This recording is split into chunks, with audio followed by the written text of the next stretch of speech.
Hello everyone, आप सभी का स्वागत है मेरे यूट्यूब चैनल में। देखो यार, आज मैं बात करने जा रहा हूँ खुदा हाफिज़ नाम की फ़िल्म की, जो जस्ट रिसेंटली हॉटस्टार में रिलीज़ हुई है। अगर आप इस फिल्म को देखना चाहते हो तो उसके लिए आपको हॉटस्टार की मेंबरशिप लेनी पड़ेगी। सो आज मैं आपको इसकी कंप्लीट स्टोरी और एंडिंग के बारे में बताऊंगा, और उसी के साथ साथ आपको इस फिल्म में क्या क्या देखने को मिलेगा उसके बारे में डिस्कस करेंगे। So without wasting any time, let's start the video. कहानी की शुरुआत 2008 नोमान में होती है, जहाँ पर हम ये देखते हैं कि नोमान के जो मेन पुलिस हेडक्वार्टर्स थे उसमें इंडियन एम्बेसी के एक डिप्यूटी ऑफिसर की एंट्री हुई थी। और तब ये जो डिप्यूटी ऑफिसर था, ये वहाँ के पुलिस सिक्योरिटी के जो कमांडर थे उनसे बात करता है, और उनसे ये बात करता है कि वो उस इंडियन क्रिमिनल से मिलना चाहता है जिसने ये सारे कांड किए हैं। एक्चुअली वो उसका स्टेटमेंट रिकॉर्ड करना चाहता है, ताकि उसकी स्टेटमेंट का यूज़ करके हम उसके बारे में जान सके और उसके साथ उसके बारे में हम पहचान सके। सो यहाँ पर वो जो डिप्यूटी ऑफिसर था, जब उस क्रिमिनल से मिलता है तब वो क्रिमिनल अपना परिचय देता है, और उसका नाम था समीर। कहानी ऐसे 1 साल पहले शिफ्ट होती है, जहाँ पर हम ये देखते हैं कि समीर जो था वो एक्चुअली एक सॉफ्टवेयर कंपनी का मालिक था। मतलब उसका खुद का एक सॉफ्टवेयर कंपनी थी, पर एक छोटे लेवल पे थी, और उसकी शादी नरगिस नाम की एक लड़की से हुई थी, जो एक्चुअली लखनऊ की ही एक कंपनी में काम किया करती थी। अब यहाँ पर इन दोनों की भले ही अरेंज मैरिज हुई हो, पर फिर भी समीर और नरगिस ये दोनों बाद में चल के काफ़ी अच्छे दोस्त बन गए, जिसके बाद इन दोनों में काफ़ी अच्छा प्यार हुआ और इनकी मैरिड लाइफ भी काफ़ी अच्छी तरह चल रही थी। पर जनवरी 2008 में एक बहुत बड़ी आर्थिक मंदी मंदी अमेरिका से इंडिया तक छू के आई थी, जिसकी वजह से इस आर्थिक मंदी का शिकार काफ़ी सारे लोग हुए थे, और इसमें से एक शिकार थे नरगिस और समीर। अब यहाँ पर समीर जो था, उसकी पूरी बिजनेस बंद हो चुकी थी, बिकॉज उसके साथ कोई भी डील करने को रेडी नहीं था, क्योंकि इस आर्थिक मंदी में ज़्यादातर लोग कोई भी डील करने को रेडी ही नहीं थे, जिसकी वजह से उसकी जॉब भी चली गई थी। मतलब उसका जो पूरा बिजनेस था वो पूरी तरीके से ठप हो चुका था, और उसके साथ नरगिस का भी पूरा बिजनेस ठप हो चुका था, जिसकी वजह से अब ये दोनों काफ़ी बड़े बेरोजगार बन चुके थे। अब यहाँ पर समीर जो था वो ये डिसाइड करता है कि वो नरगिस के ही एकेडमिक्स का यूज़ करके, मतलब नरगिस और अपने एकेडमिक्स का यूज़ करके वो इंडिया से बाहर जॉब करेंगे, क्योंकि उनके हिसाब से अगर इन्हें इंडिया के बाहर जॉब मिल गई तो काफ़ी ज़्यादा आसानी होगी। जिसकी वजह से नरगिस और समीर ये दोनों इंडिया के बाहर ट्राई करते हैं, जहाँ पर इन्हें नोमान एक देश की तरफ जॉब जॉब ऑफर होती है। अब यहाँ पर इस जॉब ऑफर को ये दोनों काफ़ी अच्छी तरीके से एक्सेप्ट करते हैं, और तब ये दोनों पासपोर्ट ऑफिसर के पास जाते हैं, जहाँ पर ये पासपोर्ट ऑफिसर जो था वो इनके लिए वहाँ का वीज़ा और उसके साथ पासपोर्ट भी तैयार करता है। लेकिन नरगिस का प्रोफेशन अलग होने की वजह से नरगिस को सबसे पहले इस नौकरी में ज्वाइन करना पड़ेगा, क्योंकि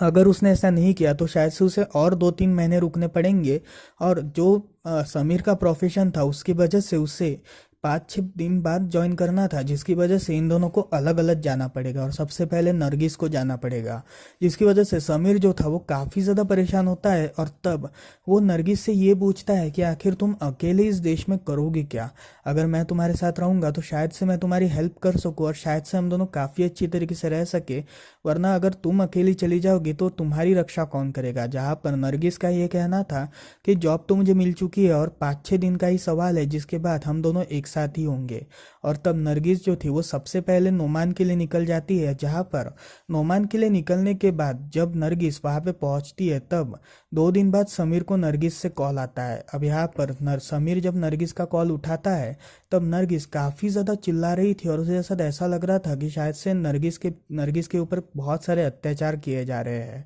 अब यहाँ पर हम ये देखते हैं कि समीर जब नरगिस के बारे में पूछता है कि आखिर हो क्या रहा है वहाँ पे, तब नरगिस काफ़ी ज़ोर से चिल्लाती है, और तभी अचानक से फ़ोन कट हो जाता है। अब यहाँ पर समीर जो था वो वापस नरगिस को कॉल करने का ट्राई करता है, पर वो कॉल उठाती नहीं है, मतलब आउट ऑफ रीच आता है, जिसकी वजह से समीर काफ़ी ज़्यादा परेशान था। और तब वो पुलिस और उसके साथ अपने लोगों के साथ मिलकर उस पासपोर्ट ऑफिस में जाता है, जहाँ पर उस पासपोर्ट ऑफिस के एजेंट का ये कहना था कि एक्चुअली नरगिस जो थी वो नोमान में पहुंचने के बाद हमारे एक एजेंट से मिलने वाली थी, पर वो ऐसा मिली ही नहीं, और वो कहीं और चली गई, जिसकी वजह से हमें ये तक नहीं पता कि आखिर नरगिस है किधर। जिसकी वजह से समीर जो था वो इस बात से काफ़ी ज़्यादा नाराज़ होता है, और तब वो उस पासपोर्ट ऑफिसर से ये कहता है कि जल्दी से जल्दी मेरा वीज़ा लगवा दो, नहीं तो मैं तुम्हारी पूरी शटर बंद करवा दूंगा। जिसकी वजह से समीर जो था उसका वीज़ा लग चुका था, और तब वो नोमान के लिए निकल चुका था। अब यहाँ पर हम ये देखते हैं कि समीर जैसे ही नोमान में पूछता है वहाँ पर, उसकी मुलाकात उस्मान नाम के एक टैक्सी ड्राइवर से होती है। अब यहाँ पर उस्मान जो टैक्सी ड्राइवर था वो एक काफ़ी ज़्यादा फ्रेंडली टाइप का टैक्सी ड्राइवर था, और उसकी जो फैमिली थी वो नोमान के ही एक छोटे से गांव में रहा करती थी। एक्चुअली उस्मान जो था वो जॉब के सिलसिले में, मतलब टैक्सी ड्राइविंग के सिलसिले में वो हमेशा शहरों में आना जाना उसका लगा रहता था, पर उसका असली जो था वो एक्चुअली पूरे गांव में ही था, जिसकी वजह से उसका हमेशा गांव और शहरों में आना जाना लगा रहता था, जिसकी वजह से उसे काफ़ी सारी बातों के बारे में पता था। अब यहाँ पर हम ये देखते हैं कि समीर जो था वो उस्मान की गाड़ी में बैठता है, और तब वो उस्मान से एक बैंक के पास जाने को कहता है जहाँ पर ज़्यादातर नोट्स और सिम कार्ड्स को बदला जाता है। अब यहाँ पर हम ये देखते हैं कि समीर जब उस अपने नोट्स और सिम कार्ड को बदलता है, तब वो वहाँ पे नरगिस को कॉल करने का ट्राई करता है, पर नरगिस का कॉल आउट ऑफ रीच आ रहा था, जिसकी वजह से वो और भी ज़्यादा परेशान हो जाता है, और तब वो बाकी के भी नंबरों में कॉल करना चालू करता है, पर वो भी नंबर आउट ऑफ रीच आ रहे थे। अब यहाँ पर उस्मान जो था वो समीर से ये कहता है कि एक्चुअली नोमान में एक अलग तरह का रूल है, जहाँ पर हमें जो फ़ोन लगाने हैं उसके लिए हमें अलग अलग गलियों के एसटीडी कोड्स लगाने पड़ेंगे, और ये एसटीडी कोड्स कौन से गली के हैं ये किसी को भी नहीं पता, जिसकी वजह से अगर तुम इन एसटीडी कोड्स को लगाओगे तो शायद से तुम्हारे लिए काफ़ी ज़्यादा आसानी होगी। अब यहाँ पर समीर जो था वो काफ़ी सारे एसटीडी कोड्स लगाता है, पर एक भी एसटीडी कोड्स अवेलेबल नहीं था, जिसकी वजह से समीर और भी ज़्यादा परेशान होता है। और तब उस्मान जब उसकी इस परेशानी के बारे में पूछता है, तब समीर अपनी पूरी आपबीती बताता है, जिसकी वजह से उस्मान जो था वो और भी ज़्यादा हैरान हो जाता है, और वो ये डिसाइड करता है कि वो समीर की हेल्प करेगा। पर वो समीर की हेल्प कर भी नहीं पाता, बिकॉज उसे अपनी फैमिली को भी देखना था, जिसकी वजह से वो अगले दिन समीर को छोड़कर अपने गाँव की तरफ जाता है। अब यहाँ पर समीर को उस पूरे नंबर्स जब वो चेक करता है, तब उसे एक बात तो पता चलती है कि ये जो सारे नंबर्स है ये सारे लोकलाइट्स एरिया से किए गए हैं, जिसकी वजह से अगर हम गांव वाले एरिया में चले जाए तो काफ़ी ज़्यादा आसानी होगी। जिसकी वजह से समीर जो था वो गांव वाले एरिया में जाता है, जहाँ पर उस गांव वाले एरिया में जाने के बाद सबसे पहले वो उस्मान से मिलता है, और तब उस्मान उसकी हेल्प करने का डिसाइड करता है। सो यहाँ पर हम ये देखते हैं कि उस्मान और समीर ये दोनों वही के ही लोकल पुलिस स्टेशन में जाते हैं, जहाँ पर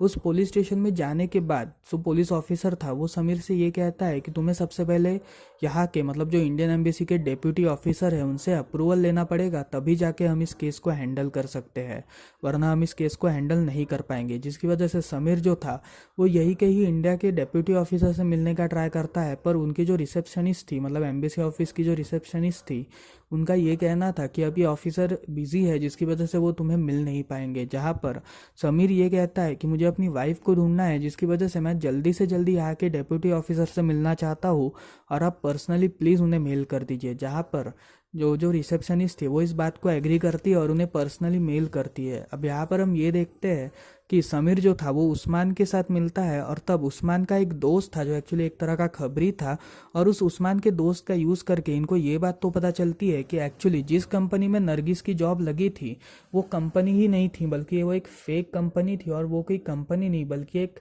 रैकेट था, जहाँ पर ज़्यादातर ह्यूमंस की ट्रैफिकिंग वगैरह की जाती है। अगर आपको ह्यूमन ट्रैफिकिंग के बारे में नहीं पता तो मैं बता दूं कि ह्यूमन ट्रैफिकिंग एक्चुअली एक तरह की रैकेट है, जहाँ पर ज़्यादातर इंसानों को बेचा जाता है। एक्चुअली इस रैकेट में होने की एक्चुअली ये जो रैकेट थी ये अलग अलग कंपनियों के नामों से चला करती थी, जहाँ पर ये यंग यंग लड़कियों को लेकर उनको काफ़ी अच्छे ऊंचे दाम में बेचा करते थे, जिसकी वजह से समीर का इस बात पे बिल्कुल भी भरोसा नहीं था, और तब समीर का इस बात पे जल्दी ही भरोसा हो जाता है, जिसकी वजह से वो काफ़ी ज़्यादा इमोशनल हो जाता है। और तब उस्मान जो था वो ये कहता है कि मैं तुम्हारी हेल्प ज़रूर करूँगा, जिसकी वजह से वो ये डिसाइड करता है कि उनका जो कैंप है, मतलब 2 कैंप्स है, वो इसी गांव में बेस्ड है, जिसकी वजह से हम उन दोनों कैंप्स में जाकर नरगिस को ढूंढ निकालेंगे। जिसकी वजह से उस्मान और समीर जो थे वो पहले कैंप में जाते हैं, पर पहले कैंप में कोई भी पॉजिटिव रिजल्ट्स नहीं मिलते, जिसकी वजह से वो दूसरे कैंप में जाते हैं। एक्चुअली ये दोनों ये डिसाइड करते हैं कि ये दोनों बिजनेसमैन बन के जाएंगे ताकि इनके ऊपर कोई शक ना कर सके। अब यहाँ पर ये लोग जब दूसरे कैंप में जाते हैं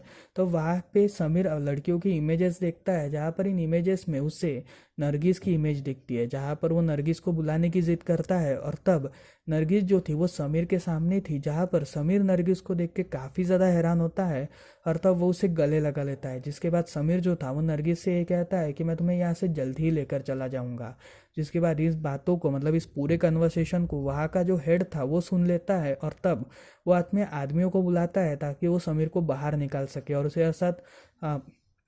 के साथ साथ नरगिस को अपने रूम में ले जा सके। लेकिन समीर जो था वो काफ़ी ज़्यादा हैरान था और काफ़ी ज़्यादा परेशान था। इसी एक्ट से वो काफ़ी ज़्यादा नाराज़ भी हो चुका था, जिसकी वजह से वो उनके ऊपर ही हमला करना स्टार्ट करता है और नरगिस के पास जाता है, पर उसको काफ़ी सारे लोग पकड़ लेते हैं और तब उस्मान और उसी के साथ समीर इन दोनों को काफ़ी मारा जाता है, जहाँ पर ये दोनों बेहोश हो जाते हैं। अब यहाँ पर समीर को जब होश आता है तब वहाँ पे पुलिस ऑफिसर्स पहुँच चुके थे और समीर को अरेस्ट कर लिया गया था। कहानी प्रेजेंट में आती है, जहाँ पर हम ये देखते हैं कि जो वहाँ का डेप्यूटी ऑफिसर था इंडियन एम्बेसी का, उसने समीर की पूरी स्टेटमेंट रिकॉर्ड कर दी थी और इस पूरी स्टेटमेंट का यूज़ करके वो यहाँ के लोकल पुलिस को ये अप्रूवल देगा कि ये लोग नरगिस को खोज निकाले। लेकिन यहाँ पर एंट्री होती है फैज़ नाम के एक पुलिस ऑफिसर की, जो एक्चुअली काफ़ी ज़्यादा ईमानदार टाइप का पुलिस ऑफिसर था और तब वो समीर से पर्सनली मिलना चाहता था। जहाँ पर वो समीर से मिलता है और तब वो समीर से उसकी वाइफ के बारे में पूछता है, जहाँ पर समीर जो था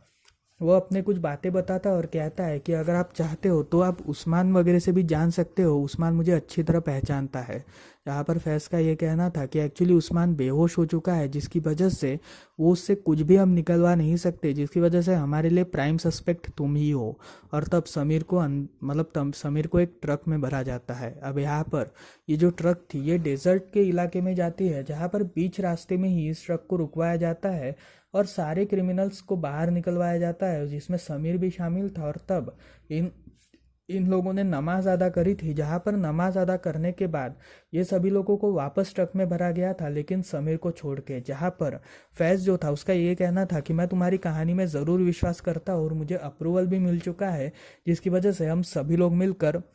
इस खूनी को ढूंढ निकालेंगे और जिसने तुम्हारी वाइफ को किडनैप किया है उसे भी ढूंढ निकालेंगे। जिसकी वजह से समीर जो था वो अब थोड़ा सा रिलीफ पाता है और तब समीर जो था वो इन लोगों के साथ मिल जाता है। अब यहाँ पर फैज़ की टीम में तमीना नाम की भी एक लड़की थी, जो एक्चुअली उसकी एक कलीग थी और ये दोनों मिलकर एयरपोर्ट की सीसीटीवी फुटेजेस को चेक करते हैं जिस दिन नरगिस लैंड हुई थी। और तब इन सारे सीसीटीवी फुटेजेस के एक फुटेज में इन्हें नरगिस दिखती है, जहाँ पर वो एक ब्लैक कलर की वैन में बैठने वाली थी कुछ लड़कियों के ग्रुप के साथ। अब यहाँ पर ये जो ब्लैक कलर की वैन थी ये एक बहुत एक कोट पहने हुए शख्स की थी और ये कोट पहना हुआ शख्स इन सारी लड़कियों को ले जा रहा था, जिसकी वजह से तमीना और उसके साथ फैज़ दोनों मिलकर उस आदमी की इन्फॉर्मेशन निकालते हैं, जहाँ पर उन्हें ये बात पता चलती है कि एक्चुअली ये जो बंदा था ये एक मॉडलिंग कंपनी का बंदा था, जो मॉडलिंग कंपनी के आड़ में सेक्स ट्रैफिकिंग का धंधा करता था और हर एक लड़के को बेचने का काम किया करता था। जिसकी वजह से समीर जो था जब उसे पकड़ने की मांग करता है तब फैज़ का ये कहना था कि हमें सबसे पहले ढूंढना पड़ेगा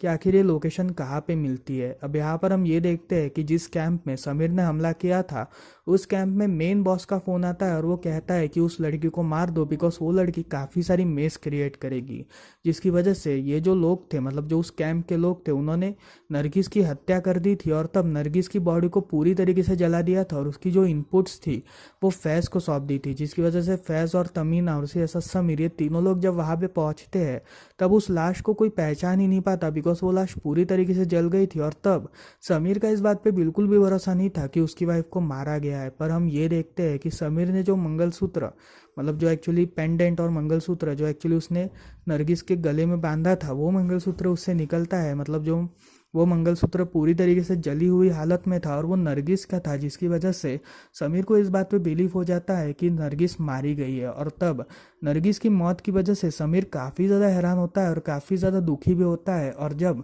वो उसका अंतिम संस्कार करता है तब समीर के अंदर बदले की भावना थी और ये बदले की भावना ऐसी थी कि वो उसके पूरे बॉस को ख़त्म करना चाहता था ताकि वो अपना बदला पूरा कर सके। जिसकी वजह से वो एयरपोर्ट से निकल जाता है और एयरपोर्ट से छुपके छुपाते वो कैसे तो भी बाहर निकलता है। अब यहाँ पर तमीना जो थी जब उस पूरी बॉडी की चेकिंग करती है तब उसे ये बात पता चलती है कि जो हाइट नरगिस की थी वो उस फाउंडेड बॉडी की बिल्कुल भी नहीं थी। फाउंडेड बॉडी की जो हाइट थी वो काफ़ी कम थी और नरगिस की हाइट थोड़ी ज़्यादा थी। जिसकी वजह से उसे ऐसा शक होता है कि शायद से नरगिस जिंदा है और शायद से हमें बुद्धू बनाया गया है। जिसकी वजह से जब वो इसके बारे में फैज़ को बताती है तब फैज़ और जो बाकी के ऑफिसर्स थे वो काफ़ी ज़्यादा हैरान होते हैं और तब ये सभी लोग समीर को ढूंढने की कोशिश करते हैं। पर समीर जो था वो वहाँ से निकल चुका था और तब समीर ने उस्मान को कॉल कर वो 2-4 दिन उसके घर में रुका था, जहाँ पर उस्मान ने उसे बंदूक वगैरह चलाने की ट्रेनिंग भी दे दी थी। जिसके बाद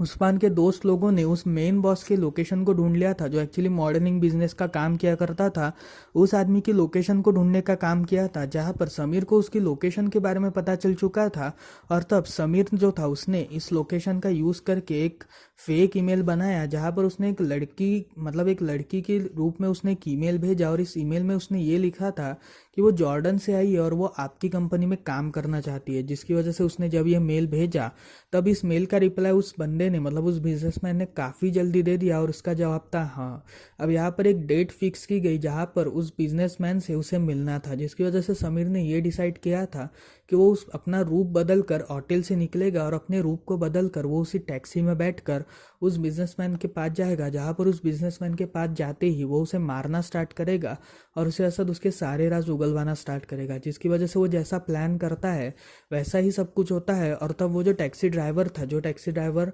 समीर को उस बिजनेसमैन की तरफ ले जाता है, वो टैक्सी ड्राइवर जब उसे बिजनेसमैन के पास छोड़ता है, तब समीर जो था वो उस बिजनेसमैन के ऊपर काफ़ी ज़्यादा नाराज़ था, और उसने अपनी असली चेहरा दिखा दिया था। और तब उसने उस बिजनेसमैन को मारना स्टार्ट कर दिया था, जहाँ पर हम सब ये देखते हैं कि जब वो उस बिजनेसमैन को मार रहा था, तब बिजनेसमैन भी उसके ऊपर काउंटर अटैक कर रहा था, और इसी अटैक के बीच में समीर जो था वो उसको बेहोश कर देता है। जहाँ पर जब उस बिजनेसमैन को होश आता है, तब समीर उसके सामने खड़ा था, और तब समीर जो था वो नरगिस की फ़ोटो दिखाते हुए ये कहता है कि तुमने इसे मारकर बहुत बड़ी गलती की, और मैं तुम्हें सज़ा दूंगा। जिसकी वजह से वो उससे जलाने की फिराक में था। पर यहाँ पर उस बिजनेसमैन का ये कहना था कि तुम्हारी वाइफ जिंदा है, और तुम्हारी वाइफ मरी नहीं है, बल्कि हमने तुम्हें बुद्धू बनाया है, क्योंकि हम नहीं चाहते थे कि तुम हमारा और पीछा करो, और हम चाहते थे कि तुम इंडिया वापस चले जाओ। जिसकी वजह से समीर का इस बात पे बिल्कुल भी भरोसा नहीं था, और जब वो उस बिजनेसमैन से इसके बारे में पूछता है, तभी अचानक से फैज़ और उसकी पूरी टीम पहुंच जाती है, जहां पर उस्मान भी आ जाता है। और तब उस्मान जो था वो समीर से ये कहता है कि फैज़ और उसकी टीम ये उनकी मदद ही करना चाहते हैं। और तब समीर जो था जब अपने हथियार फैज़ को अंडर ओवर करता है, तब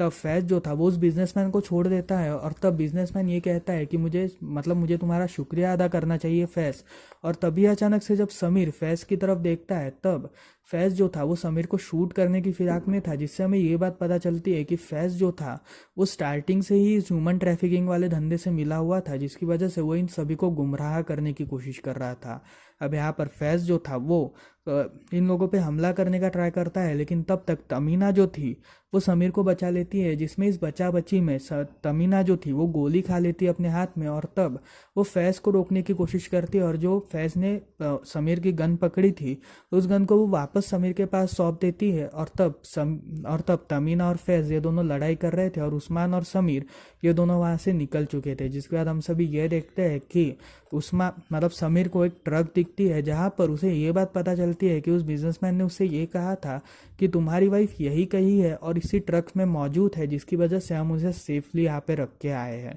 जिसकी वजह से समीर जो था वो उस ट्रक को जिस ट्रक